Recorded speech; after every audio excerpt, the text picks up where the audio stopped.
Now, in a surprise move, Finance Minister Tito Mboweni has released an economic growth strategy. It makes recommendations on numerous policy areas that fall under the responsibility of his cabinet colleagues. Now, some of the proposals include promoting competitiveness and inclusive growth, lowering barriers to entry and addressing distorted patterns of ownership. But will this be enough to get the economy back on track? Economist Dr. Tabi Leoka joins us in studio now to discuss this. Doc, thank you very much for coming through. It's a pleasure. Firstly, is this yet another plan?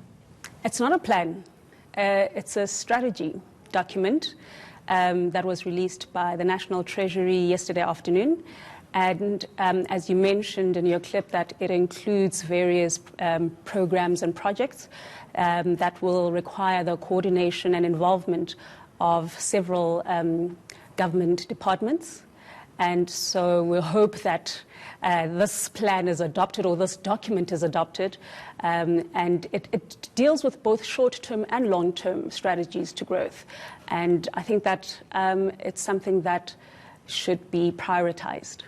Some will be asking the question, what about the country's blueprint, the NDP? So I think that the NDP, which is a document that was released in December 2012, needs to be re-looked at. I think that it has elements that are still relevant, but elements that are not relevant, given that we have, remember that NDP had targets such as 2030, which is now just 10 years, in 10 years' time. And we know that if you look at growth, we haven't been growing on average 5% to half the unemployment rate, which was the main theme in the NDP.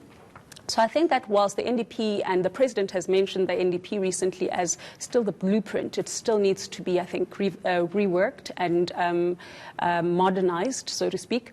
But also I think that this strategy document deals with the short-term issues that we have in order to generate growth, but also it contributes towards long-term sustainable growth.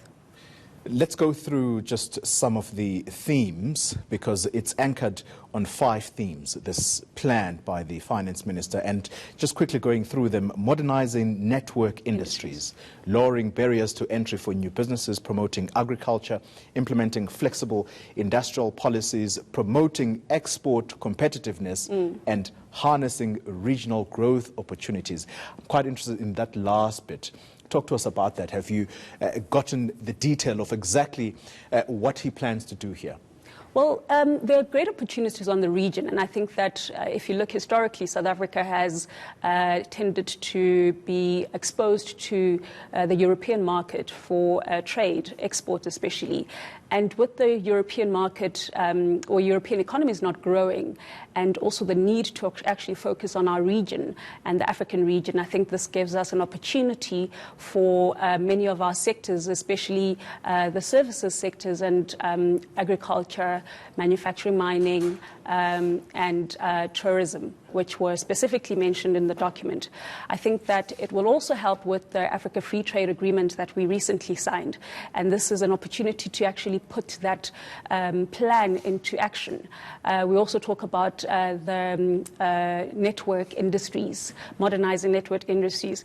And when you look at regionalism, so yes, we do need our network industries to be modernized. These are telecoms, transportation, water, and we could also do the same for the region as well, especially when it comes to transportation and infrastructure. 2 quick questions. I'm going to just lump them together. Firstly, this plan, how dependent is it on foreign direct investment?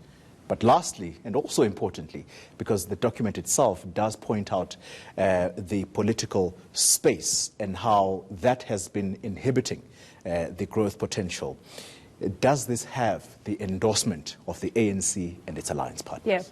So the strategy document, not the plan, what I like about it is the inward-looking, it's very inward-looking, and so it doesn't rely much on foreign investment.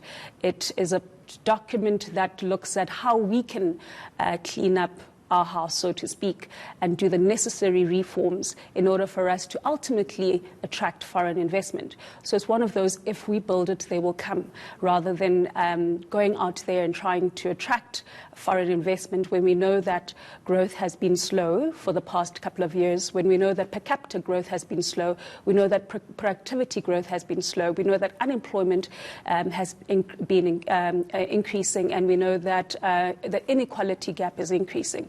So it is better to start fixing those, and then that will ultimately attract foreign investment. On the political one, because this hasn't gone to cabinet, it was released by National Treasury.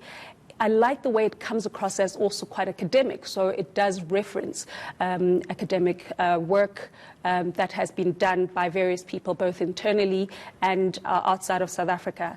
And so this is something that I think Cabinet should consider. I think that it is something that various Cabinet government departments that are that should be involved, I think that they should align themselves to the strategy document.